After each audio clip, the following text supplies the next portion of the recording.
Today I'm going to talk about the best marketing channels in the DTS industry. We're going to talk about the pros and cons of each, and based on where you're at in this industry, I'll tell you exactly what you need to do.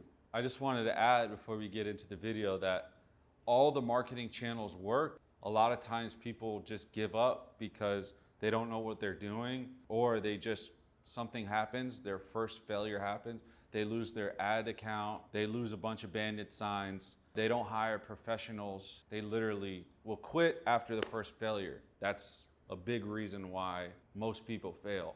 So there's no magic pill in marketing. You just have to make sure you're doing the right strategy and focusing on one or two. If you are able to master 1 to 2 marketing channels, then you can scale a lot easier. There's been the same marketing channels for a couple years now. We're using all the same stuff.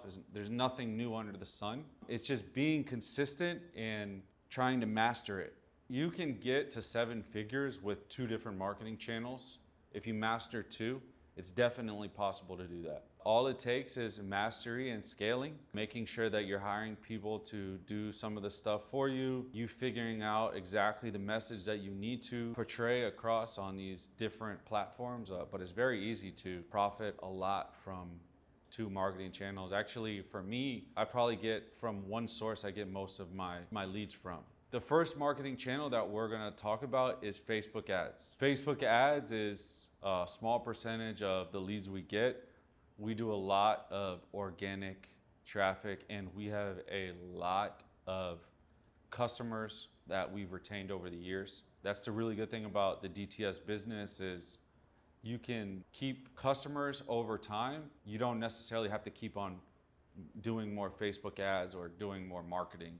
So you can literally grow at your own pace. So I'm gonna break down the pros of using Facebook ads. With Facebook ads, one of the pros is that you can get a bunch of reach. Once you master the ads, once you figure out actually how to do them and get leads, you can easily scale that, and you can just have leads for days. You could either do it locally or you can do it by your state, nationwide. But the great thing about Facebook ads, once you get reach and you start getting leads, you're able to reach people all over. The audience that you're gonna hit, once you get that dialed in, you can target local, statewide, and nationwide. One of the big pros of also having Facebook ads is there's no labor costs. You don't have to hire a VA for 8 hours to do lead sourcing. With Facebook ads, you hone in on the audience, and then Facebook does the work for you, and then you have leads that show up in your inbox, and then you just message them. So you save time. You don't have to do any of the cold organic outreach. Moving on to the cons here. One of the really big cons is that this channel is just oversaturated. There's a lot of competition.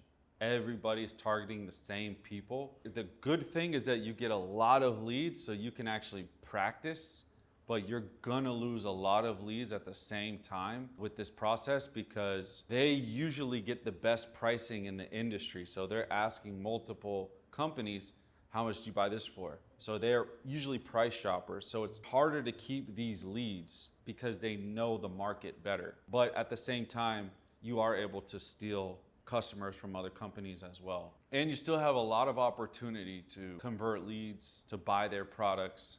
Another con of Facebook ads is that you can easily lose your ad account. There's rules against advertising. First of all, buying things like saying cash on the ads or we buy. Oftentimes you can't directly say those kinds of things, and Facebook has rules against medical products. So if they can detect that as well, that is also another thing that you can lose your ad account, and then you have to reapply. And the reason why that's a con is because a lot of people just don't know what to do after their ad account gets restricted.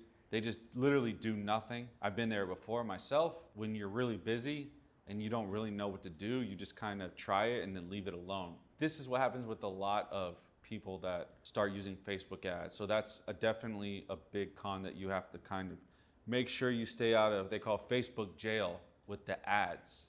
Another con is that you can get so many leads that one, they don't answer. Sometimes it's so hard to manage all the leads that come in. So if you're not ready to manage all the traffic that's coming in, it can be very hard to keep them because a lot of times everybody's messaging them, so they won't answer you.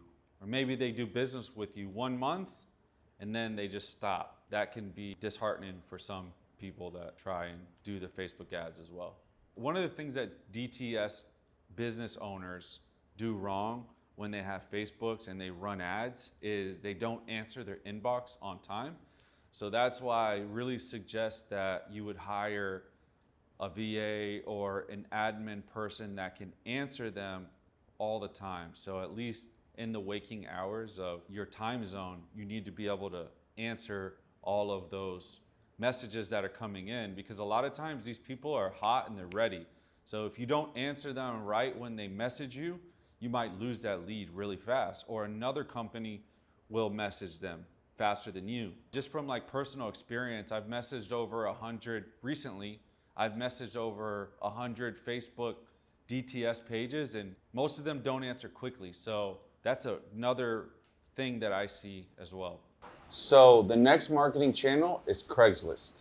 It's easy to use. It's very basic. You just make your ad, you pay for it, and it goes out. There's no team necessary, and it is still a valid way to pull in leads for this DTS business. The good thing about Craigslist is most people aren't very consistent, but the people that are very consistent over 2 to 3 months can get a lot of business.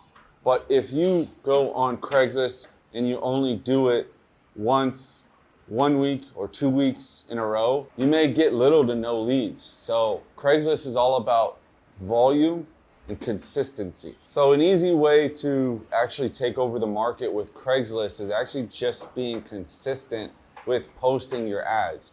If you can just be consistent, it's very easy to take over the market and get a lot of leads, because it's 100% true that most business owners are not that consistent when they're posting on Craigslist, and that's why it's much easier to dominate. Personally, I recommend you start posting at least 1 time a day on Craigslist. If you want to go really hard, I would say 2 to 3 times a day is very easy to do, and that will definitely get you results in 2 months to 3 months. You'll definitely have a lot of real estate on when it comes to Craigslist advertisement. With Craigslist, one of the pros is that you can get cash faster. You're gonna have a lot of people that are calling you and asking for pricing. Now, when I went back to Tampa recently, what I noticed is 90% of the wholesalers that I called literally didn't pick up. And 90% of them as well didn't even call back. So it's crazy how people are just doing this without doing any kind of follow-up, and they don't really care. So if you can post on Craigslist frequently enough, answer your phone enough, get back to people fast enough, when you do get these leads, you get your cash faster. You see the product faster. You pay for it, you get it, you send a PayPal invoice to one of your wholesalers, and then you can get paid very, very fast. Talking about the cons of Craigslist, one of the first one is if you're not very consistent doing this, it's just wasted time and effort. Just because you do it once a day for a week doesn't mean you'll get any leads. You've got to be consistent, and you've got to get the frequency down in your area. Every area has a different frequency needed. Some places, all you need is just 1 Craigslist ad a day. Some places you need 2 to 3 a day. With Craigslist, when it comes to testing, what I would do is I would do 1 a day to start. And I would do that for, I would say 3 weeks, and then I would evaluate my results from there. Depending on how many results you get, how many leads you get, how many deals you make, is how I would go about it. If you're not doing that much, I would do 1 in the morning, 1 at night. So then that's 2. And you do that daily. If you're not getting more results after, let's say 6 weeks, or not a significant amount more, then I would go to 3. Honestly, all you need is 3 a day. That should be able to really get you to where you need to get to. So with Craigslist, you have to be creative and stand out. If your banner isn't catchy, if you're not doing something different, see, that's one of the things where people mess up on Craigslist is they do what everybody else is doing. So everybody has like the same kind of designs on Craigslist. Like you've got to do something to totally stand out. One time, this is kind of extreme, but it was the test. So I got a shirt that says sex right here on top. And then it said, now that I have your attention, we buy diabetic supplies, just so you know. And then I did that on bandit signs. So I got so many calls from the bandit signs, just curious, like, what are you guys doing? What the hell? Why are you doing that? But also I got business as well doing that. That's just an example of being creative and just trying something else than what everybody else is doing. So yeah, I think that's very important. One of the other cons of Craigslist is the lack of analytics. With obviously Facebook, the only thing you can do for any kind of analytics is just put a different phone number on there or email so that you know, okay, this lead came from Craigslist. That's pretty much all you can do. With any lead source that you have, in this business, it's all about predictable income. So if you can figure out exactly where you're getting most of your leads from, you try to spend as much money there as you can so that you can get more leads and make more money, so you can maximize and get repeated, predictable results. You want to keep doing that until you get to where you want to be at. One of the cons of using Craigslist is that in other countries, you cannot use it to post in Tampa. So right now I'm in Colombia. Generally, I cannot post from here into Tampa. They don't allow you to do that. They will block you. Unless you use a VPN, I'm sure you can use some kind of VPN so that they think that you're in USA. But generally, most people, they don't know about VPNs and they wouldn't understand that. So that is one of the cons of Craigslist. My overall thoughts about Craigslist is that it's very easy to use. You can get results with it. And if you don't really know much about marketing or you're very new to this business, it's good to just do this to start generating a little bit of leads here and there so that you can just get the ball moving with something. Everybody should do it. If you're an expert, you should do it. If you're a beginner, you should do it as well because it is a valuable way to get deals still locally. This is a very easy way to market. It's very doable. It's simple. Something to get the ball rolling, especially if you're new. Just get some kind of consistency moving. Overall, I would say this is probably one of the first things I would start as a beginner. Moving into Facebook Marketplace, there's a lot of things you have to look out for. There's many pros and cons that I will be talking about that you need to know. The first pro of Facebook Marketplace is easy and it's easy to use. Anybody can do it. You just gotta know what to look for, what products to look for to buy, and you obviously got to know how to send a message to them. So with Facebook Marketplace, it keeps getting bigger and bigger every single day. More people are using Facebook Marketplace than eBay and all those other channels because one, it's much easier to use. A lot of people are on Facebook all day checking it, et cetera, et cetera. So in comparison to Craigslist, to Facebook Marketplace, Craigslist, people are going on there for selected reasons, whereas Facebook, everybody's on there for the most part. They're talking on their Messenger, they're making posts, they're on their Facebook Reels, these sorts of things. Like most people are using Facebook most of the time. And also with Facebook Marketplace, they've actually built in a claims system. So if you get scammed, they have a claims system where you can actually make a claim and say, okay, I didn't get my product. And you can show proof and do all that stuff. With Facebook Marketplace, it's pretty easy to scale. If you hire a virtual assistant to use Facebook Marketplace, they can do the searching for you, they can do the conversations for you, and they can purchase all the product for you. So you can even add multiple VAs to Facebook Marketplace to do this for you as well, if you want. One of the big cons of Facebook Marketplace is that there's many scammers. And I've heard people that have gotten scammed on Facebook Marketplace many times. A lot of flippers have. They say, hey, this doesn't work. So you have to know how to actually deal with these scammers. You got to be able to spot them too as well because they're making their Facebook so well, it looks like a normal Facebook. But if you really go into detail, check pictures, check friends, see how long that profile has been around. There's multiple things that you actually have to look for when it comes to doing business online. And if you're a beginner and let's say you have $1,000, you spend that $1,000 on product, half of those deals end up being scammers, then now you got possibly $500 lost. And when you're new to this business, that much money is a lot for you. So you have to actually know how to deal with them. And just to add on to that, my organization, we have an actual list of requirements that we have. Have we done business with them? Does it look like this? We have a list of scammers, names, emails, Facebook profile links as well that we have all on one list. So we have multiple ways of checking if they're a scammer or not, so that we know we're 90% sure that whenever we do business with a new person, they're not a scammer. One of the things that can happen is when you get scammed, you're holding up cash flow.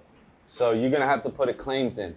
That claims could actually hold your money for 30 days or more. So that's one of the things with Facebook Marketplace is scammers are so good, they're scamming these new wholesalers very, very easily.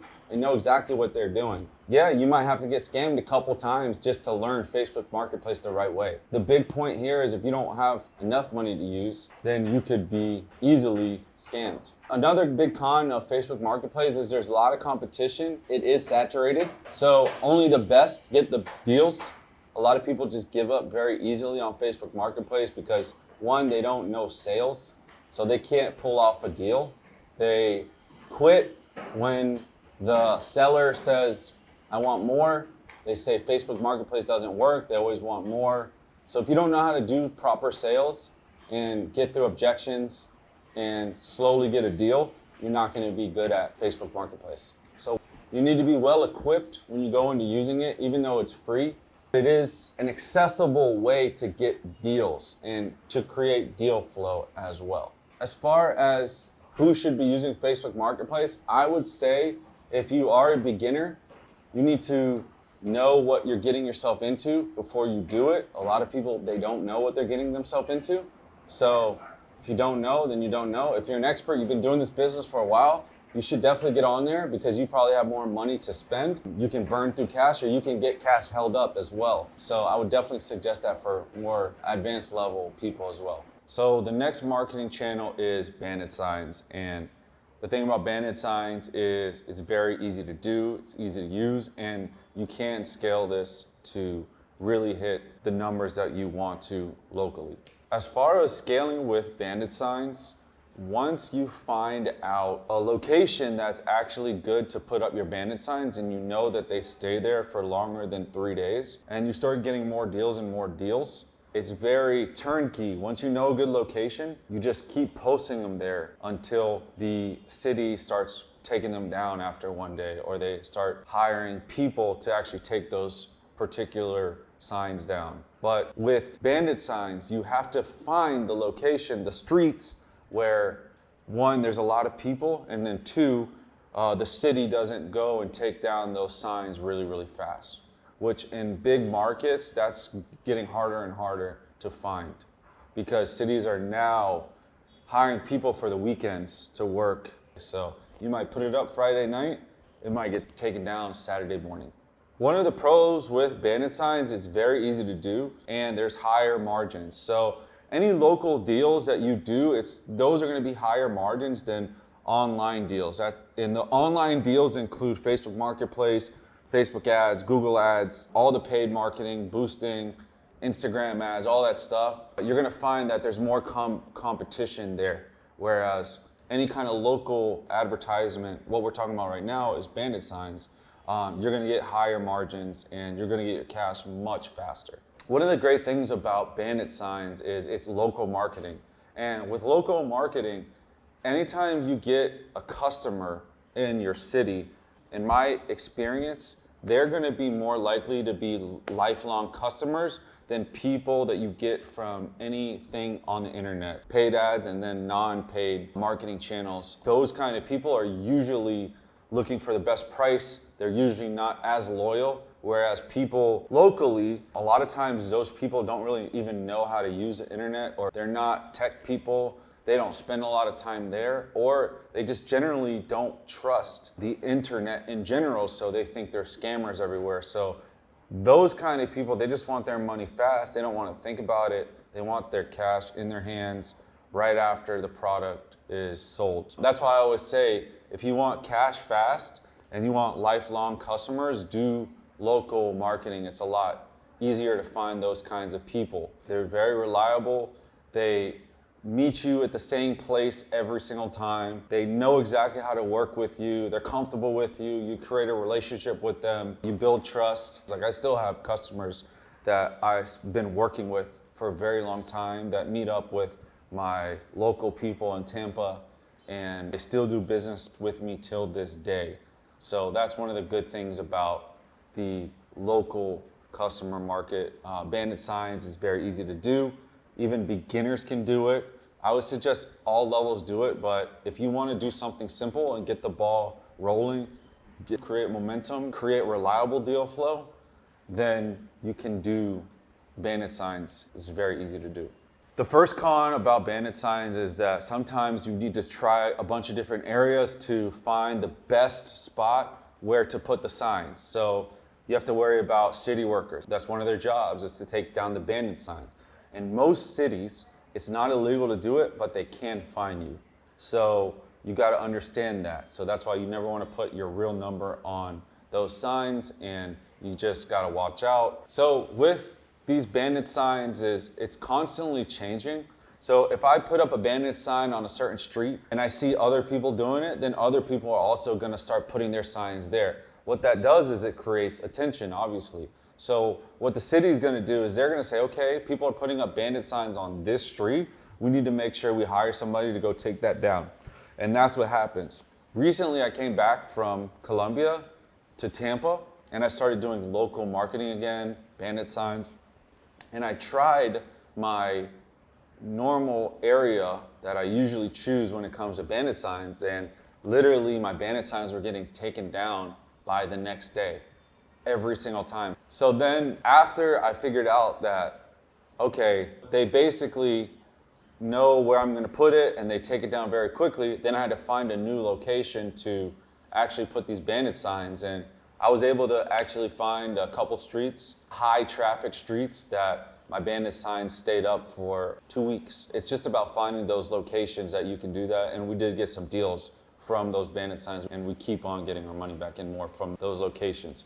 But the thing is, you have to actually find those locations. You can't look it up on the internet. You actually have to put the bandit signs up and see if they stick. So it's like an experiment. Another con with the bandit signs is you could easily burn money if you don't know what you're doing and you're careless. Like I was when I first came back from Colombia. What I did was I kept on putting the bandit signs in the same location. I don't know, maybe the city guys would just get tired of doing that work, but it just didn't work out, and I had to eventually cut my losses. And I did actually waste a bunch of money hiring people to put those bandit signs up, and then also paying for the actual signs itself. So if you don't adapt, I guess you could say, then you could easily lose a lot of money. So if you're very, very busy and you want to actually just pay somebody to put the signs up, it can cost a lot. It's hard work. So in my experience, you're gonna go through people before you find a really good person to put those signs up, because it is hard to do.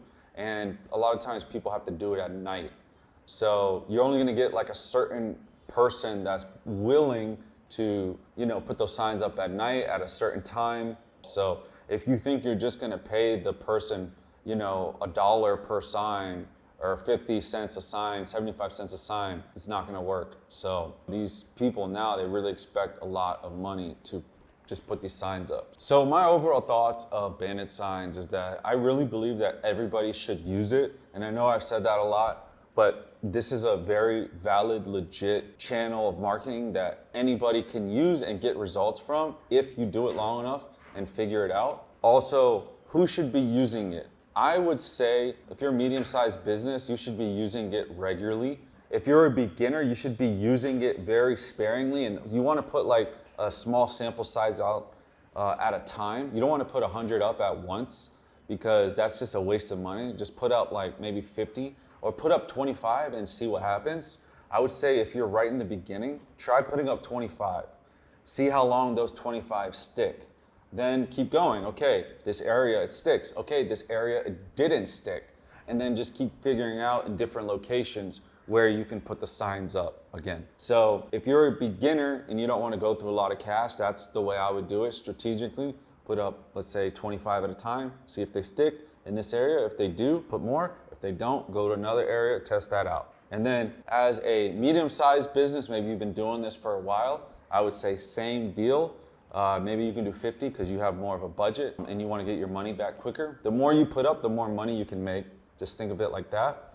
So if you have a little bit more money to burn, or your budget's higher for that marketing channel, then you can put 50 up at a time and then see if that sticks and just run the same process. My overall thoughts about all the marketing channels, it really depends on your budget and the lifestyle you want. If you're planning on traveling a lot and you're planning on having a lifestyle where you can work from your house and you want to stick with all the online stuff, right? You want to learn the ads, you want to learn how to do the paid ads, the non-paid ads, Facebook Marketplace, Craigslist, all that stuff. But if your lifestyle is gonna, you have a family and you want to create a local business, then you want to do the local stuff that we talked about. So it really depends on your budget and then what you want your lifestyle to be about. So that's what you really want to think about long-term with all these marketing channels. Is this conducive to my lifestyle and what I want it to be in the future? With all of these different marketing channels, you can get a lot of deals. You can get a lot of deals. It just depends on, like I said, what your lifestyle is gonna be and the budget that you can spend on each and how consistent you are in each of those. Also, as well, with all these marketing channels is you don't want to necessarily do all of them, especially if you're just beginning. Don't do all of them. Pick one or two of these and master them and try to get results. Once you can get predictable results in any of these channels, then you can start really making more money and scaling, okay? So you need to do one or two and then master it and then start producing predictable income. Also, with all these marketing channels, a lot of people quit after that first failure. What you have to do is you have to expect that you're gonna fail, you're gonna lose money, and you're in the learning process. So if you just expect to do one of these marketing channels and just make money from the beginning, you're sadly mistaken. This business, you have to actually try things out and get better at it. Just because for every city and state, it's different for each of the marketing channels. So you have to find a winning strategy for yourself. And some people have different winning strategies for these different marketing channels, but you have to figure out your winning strategy. If you're already making over $10,000 a month and you want to create a winning marketing strategy, book a call below and we can talk about working one-on-one.